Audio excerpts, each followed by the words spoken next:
And she just has those eyes, and she looks at us and seems to know.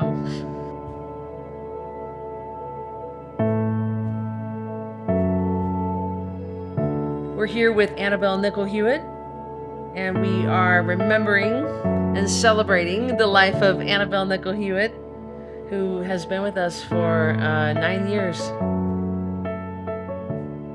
My friend gave me a gift. She was going to donate to a dog of my choice at the Humane Society. Miles and I didn't want a dog because we were riding our bikes. It was nothing to be gone 5 hours from the house, so we just knew that we didn't need to get a dog at that point. And I know that everybody's going to hear this and they're like, oh, my story is so similar. But I came around the corner and I saw Annabelle, whose name was Jackie at the time. Oh, yeah, I forgot. And they had a padlock on her kennel.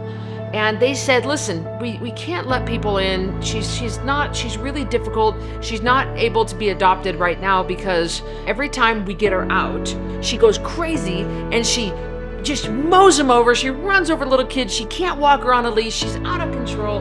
And of course, you know, the story goes, I see her, and of course there's that instant connection, and there's that famous picture that my friend took of me right when I saw Annabelle, and I was trying to reach my arm through the kennel. Gosh, I just felt this instant connection with her. I went home and I said, Miles, I found a dog. And Miles is like, listen, you know, we talked about this. This is not in the plan. And I couldn't stop thinking about her. I couldn't stop talking about her. We went out of town, came back a week later. I remember Miles pulled in the driveway. I get out of the car while the car is still going. I jump in my car. I screech, go all the way to the Humane Society and walk in. She's not there. There was a man who was introducing her to his dog to see if they would get along. And I remember standing in the middle and I just started crying and I was like, I know that she is meant to be our dog and this can't be happening. Well, the man comes storming back out and said, this dog is not adoptable. There's no hope for this dog. Yeah. And I said, I'll take her. And so we did. We adopted Annabelle and we did not know what we were doing. So we brought her home, and it was a learning curve. You know, we both had dogs in the past, but we didn't know anything about this one. Oh! Nobody knew anything about her. I think she came in as a stray. Probably some scumbag owner just turned her loose when he didn't want her anymore. So I think she had a bad home or one or more bad homes.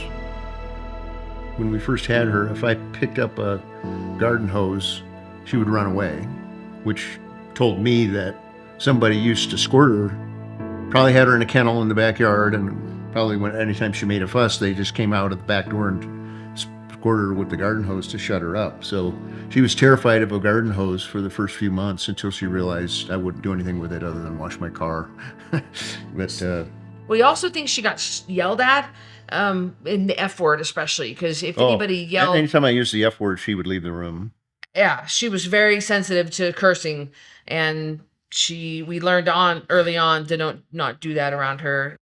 Nobody should be cursing anyway. I know, but sometimes the computer ticks me off. I mean, she was young and very energetic and had a lot of energy, and we had to find our sea legs. We had to find our new routine, and man, she had a lot of energy. She had so much energy. If she didn't run, not walk, run 3 to 5 miles a day, she would literally go out of her mind. Stories that I'll never forget about Annabelle is when we lived in Harris Ranch. We lived right next to Marianne Williams Park, which is on the greater Greenbelt system. And so from our house, it was a very short ride to get over to the park, and then you could ride on Greenbelt Trail all the way around this park. And that was kind of my go-to thing for her, unless we were going to mountain bike that day or unless Cristy had already taken her on a long run. I would get on my cruiser bike. I had one of those big old beach cruisers, and I'd take off with Annabelle right from the garage.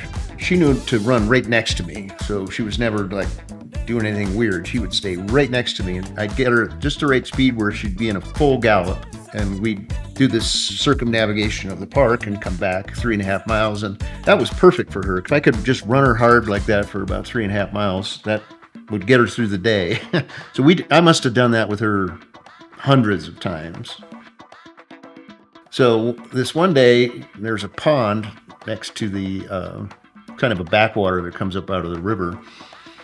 and cruising along doing my normal thing, and I had her leash in my hand or pinched between my hand and the handlebar, which is not a good thing to do. I'm cruising along, and all of a sudden she stops. She smelled something, and she's a 75-pound dog, and when she stopped, my handlebars went and at 15 miles an hour, and I go straight down into this pond. I go over the handlebars all the way into the pond. My face hits the bottom of the pond. I lose my glasses. Thought I broke my nose because my nose was just bleeding. I'm completely soaked from head to toe. I get up out of the pond. She's still standing there sniffing whatever it was. I think it was probably somebody dropped a French fry or something. So I ride all the way home, leaving this blood trail that you could still see for days afterwards. I walk through the garage to the laundry room, strip all my clothes off. I go in, I get a bag of frozen peas, and I'm laying there on the living room floor. So she's laying right next to me like, sorry, Dad. And then Cristy comes home and she thinks I've been killed. For sure he'd been murdered. There was so much blood everywhere. I never blamed it on Annabelle, by the way. I knew I had screwed up, not her, because she's just being a dog. He makes friends with everybody. Yeah.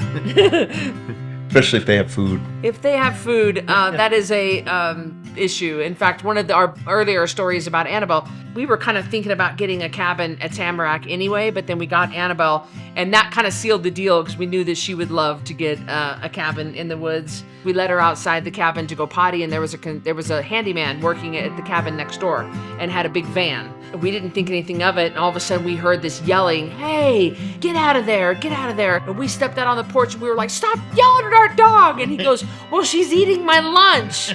She got into his van and ate his lunch. And we were mortified. We made him a fresh lunch and drinks and took him over there. We were mortified. So, we call her a ghetto dog because she just is always going after food. I'm very food driven. She's a thief. Food thief. I had her, just a couple of years ago in the Grove Hotel trying to spend the night with me at my condo, and I was in the lobby with her on the leash, and she pulled away from me really hard and jerked my arm, and she put her head into somebody's to-go bag walking by. They were walking back to their hotel room, and she lunged towards them and put her head into their quesadillas that they were taking quesadillas to their room to eat them, and Annabelle shoved her head in that bag, and that was when I said, you just can't try. She thinks everybody wants to be her friend. She thinks that everybody wants to give her their food. Well, definitely her favorite spot is here. It's here, Tamarack. Yeah. We bought this place for Annabelle. In part, yeah. I mean, we knew how much fun it would be for a dog. A lot of things that we've done in our life after getting her, over the past 9 years, we've done for her. We got a car for her. We got a certain car that we knew she'd like. But yeah, her favorite place is here at the cabin. We have a deck. Miles built her a deck. We call it Annabelle's deck. She likes to lay on it. It's out in the sunshine. She likes the sun. If she could be here with one or both of us, that's it for her. That's her favorite place. Yeah. Oh yeah, Annabelle likes to come in to the house, and she likes to stand on the hearth right next to the fire. When it's cold. Yeah, she'll get right up there. She'll toast one side, she'll turn around and toast the other side. And then when she's warm enough, she'll come over. As always, we call this the baby blanket. When she's done at the hearth, get on the baby blanket. And she won't get on the baby blanket unless she asks permission. She's been really good. She'll sit and wait. She'll sit and wait until you say, okay, up. And then she'll jump up, Yeah. She's very respectful. She learns things once the first time. Yep. Yeah, she waits. She waits. She's such a good girl.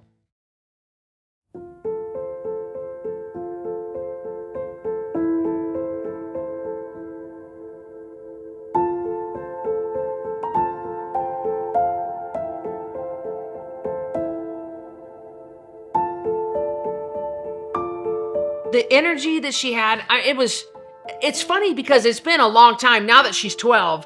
I have a puppy and I'm experiencing that now. And I remember I said to Miles here recently, I was like, oh, this puppy. And he goes, Cristy, you remember that with Annabelle? And I was like, that's true. I remember that insatiable appetite that she had. I mean, Miles was retired, but I was still working.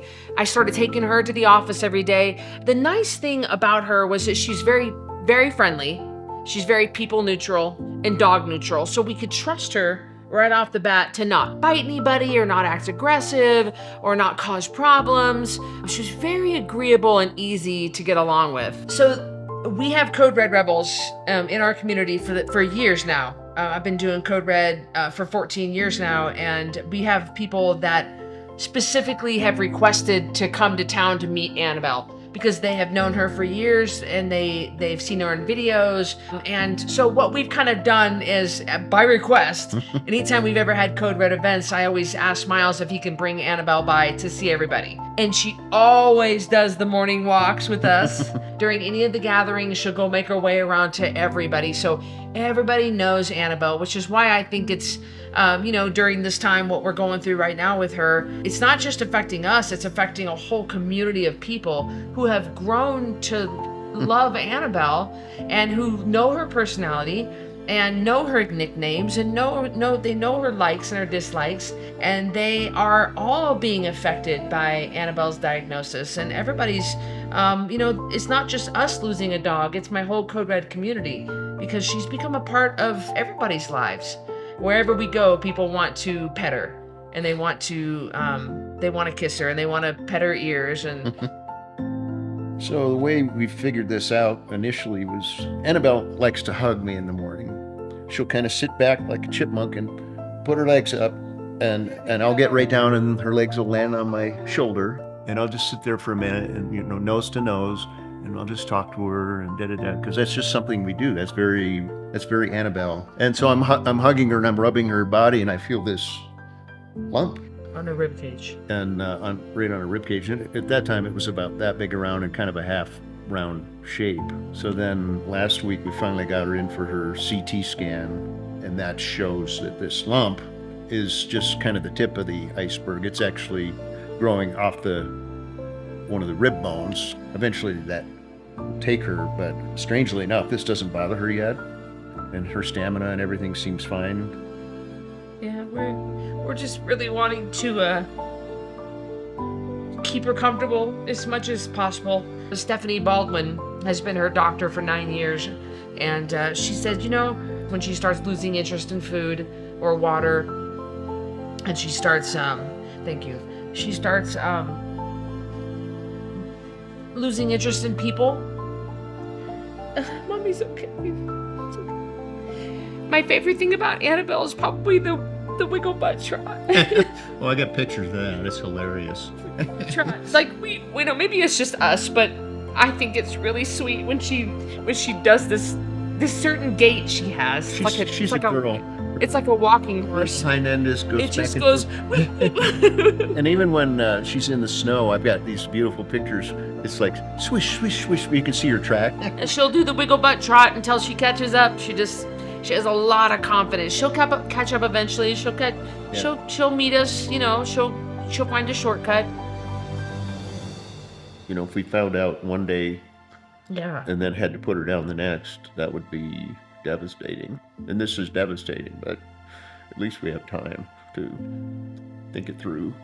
Just really enjoy her and just hug her one more time. Hug her more times than we did before. And not that she doesn't get hugged. This dog gets more love than any dog on the planet. Most children.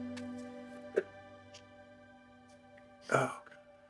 Well, she knows the most important thing, which is we love her.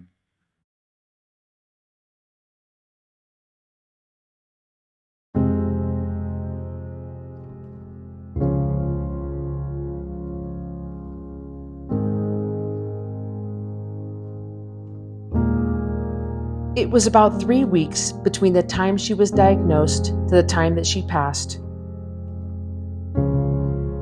This gave us a chance for extra kisses, hugs, snuggles, and helped us process the situation and make arrangements.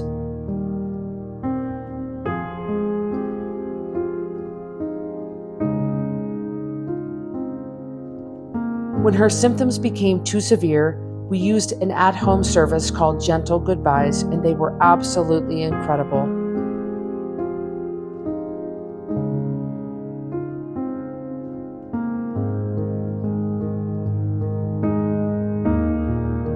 Annabelle, Mommy and Daddy miss you so much already.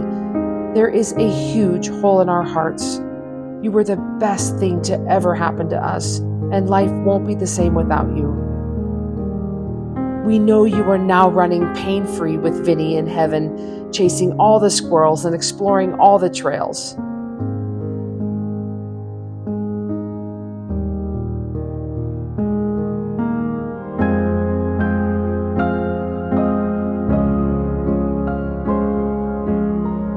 Man, do we love you. And we'll see you again one day. Okay, sweet baby girl?